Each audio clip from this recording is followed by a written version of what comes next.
ফেসবুকে আমরা যারা কাজ করি আমরা কাজের ধরনগুলি বুঝি না।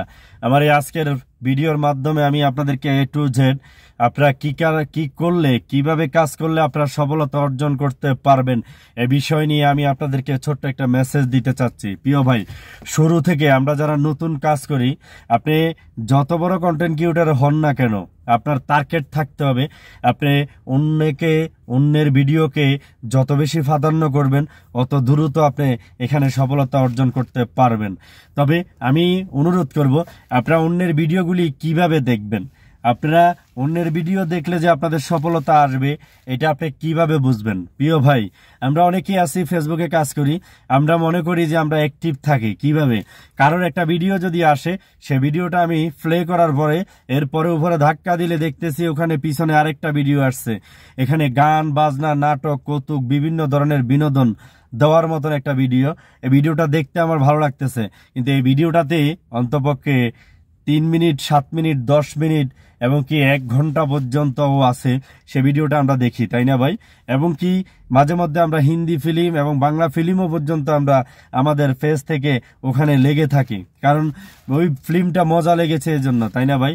নতুন যারা আছেন আপনাদের কাছে অনুরোধ রইল, আপনাদের ফেসটা বড় করার জন্য সর্বপ্রথম আপনি টার্গেট রাখতে হবে। আপনাকে যারা সাপোর্ট করতেছে, আপনাকে যারা ভালোবাসা দিচ্ছে, অথবা নতুন যারা আইডি খুলেছে, অথবা ফেসবুক বিষয় নিয়ে, অথবা ফেসবুকে যারা কাজ করার জন্য এখানে এসেছে, অথবা ফেসবুক থেকে যারা সফলতা পাওয়ার জন্য এখানে আসছে, আপনার টার্গেট রাখতে হবে। ওই সমস্ত কন্টেন্ট ক্রিয়েটরদের ভিডিওগুলি আপনি অবশ্যই একটু গুরুত্ব দিয়ে দেখতে হবে। সেখানে যদি আপনি ওনাদের ভিডিওগুলি দেখেন, তাহলে আমার বিশ্বাস আপনাকে ওনারাও সাপোর্ট করবে।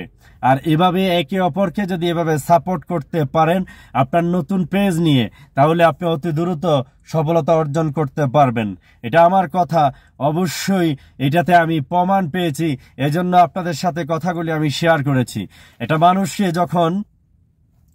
মানুষ যখন সেলিব্রিটি হয়, অথবা যখন তার আইডিটা বড় হয়, তাকে কিন্তু ছোট থাকতে কেউ চিনত না। তার একটা টেকনিক ছিল, তার একটা গুণ ছিল, হয়তো তার ভিডিওর কোয়ালিটি ভালো করতো, আর নয়তো বা নতুন আইডি যারা খুলেছে তাদেরকে যথেষ্ট পরিমাণ সাপোর্ট করত। ওদের সাপোর্টের কারণে ওই সমস্ত সেলিব্রিটিদের ভিডিওগুলি ভাইরাল হওয়ার জন্য তারা যথেষ্ট পরিমাণ চেষ্টা করত।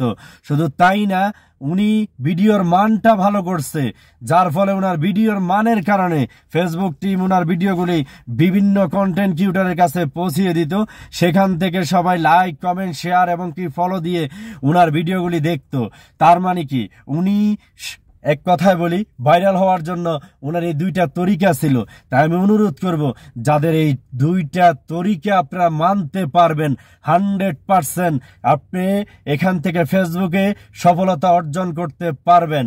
যদি আপনি এই 2টা তরিকা মানতে পারবেন 100% আপনি এখান থেকে সাকসেস।